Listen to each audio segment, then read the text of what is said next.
नमस्कार. सह्याद्रीचा सिंह गर्जतो शिवशंभू राजा आणि दरी दरी मधून नाद गुंतला महाराष्ट्र माझा. छत्रपती शिवाजी महाराजांना वंदन करून मी भाषण सुरू करतो. सन्माननीय अध्यक्ष, उपस्थित सर्व माझ्या देशबांधवांना माझा नमस्कार. आज आपल्याला माहित आहे, आज आपण अशा एका महापुरुषाची गाथा ऐकणार आहोत ज्याने शून्यातून विश्व निर्माण केले, ज्यांनी गुलामगिरीच्या अंधारातून स्वराज्याचा प्रकाश पेरला. रयतेचे राजे, महाराष्ट्राचे आराध्य दैवत ते म्हणजे छत्रपती शिवाजी महाराज. 19 फेब्रुवारी 1630 शिवनेरी किल्ल्यावर एका वाघाचा जन्म झाला. राजमाता जिजाऊंच्या संस्कारांनी आणि शहाजीराजांच्या स्वप्नांनी असा एक योद्धा घडवला ज्याने स्वराज्याचा एक नवा अर्थ शिकवला. ज्या वयामध्ये मुलं खेळण्यामध्ये मग्न असतात, वयाच्या अवघ्या 15 वर्षी शिवाजी महाराजांनी आपल्या रक्ताने अभिषेक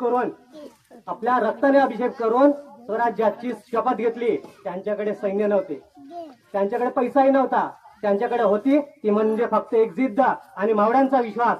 त्यांच्याकडे गड आला पण सिंह गेला म्हणणारा तानाजी मालुसरे, शर्थीनं खिंड अडवणाऱ्या बाजीप्रभू देशपांडे यांसारखे त्यांनी हिरे पारखले आणि त्यांनी स्वराज्यालाच आपले दैवत मानले.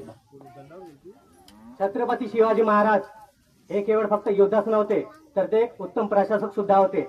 त्यांनी स्त्रींचा नेहमी सन्मान केला. शत्रूची सून जरी असली तरी तिला साडी जोडी देऊन घरी पाठवणारे राजे हे जगातील एकमेव राजे होते. त्यांनी आरमार प्रबळ केला. आरमार म्हणजे नौदल. त्यांनी समुद्री सेना निर्माण केली. म्हणूनच छत्रपती शिवाजी महाराजांना भारतीय नौदलाचा जनक म्हटले जाते. शिवाजी महाराजांचे चरित्र म्हणजे साहसाचा अथांग असा सागर आहे. त्यांनी निर्माण केलेले स्वराज्य हे आजही आपल्याला 400 वर्ष झाले तरी आठवतात.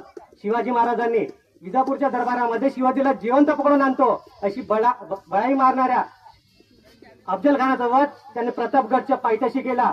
हे केवळ फक्त युद्ध नव्हते, तर तो गनिमी कावाचा आणि एक बुद्धीचा परिचय होता. त्यांनी पुण्याच्या लाल महालामध्ये घुसून त्यांनी शाहिस्ते खानाची बोटे छाटून त्याला पळवून लावला आणि औरंगजेबाच्या कैदेत असताना त्यांनी आग्राहून सुटका करून दाखवली. हा इतिहास म्हणजे जगातील सर्वात मोठ्या एस्केप प्लॅनपैकी एक मानला जातो. शिवाजी महाराजांनी फक्त लढाई जिंकल्या नाहीत, तर एक उत्तम राज्य कसे चालावं याचा त्यांनी वस्तुपाठ करून दिला. त्यांनी अष्टप्रधान मंडळाची स्थापना केली. अष्टप्रधान मंडळामध्ये त्यांनी राजकारण, अर्थकारण, न्यायकारण अशा विविध प्रकारचे मंत्री नेमून दिले होते. आणि विशेष म्हणजे कुठलाही वतनदारी प्रथा बंद करून त्यांनी अधिकाऱ्याला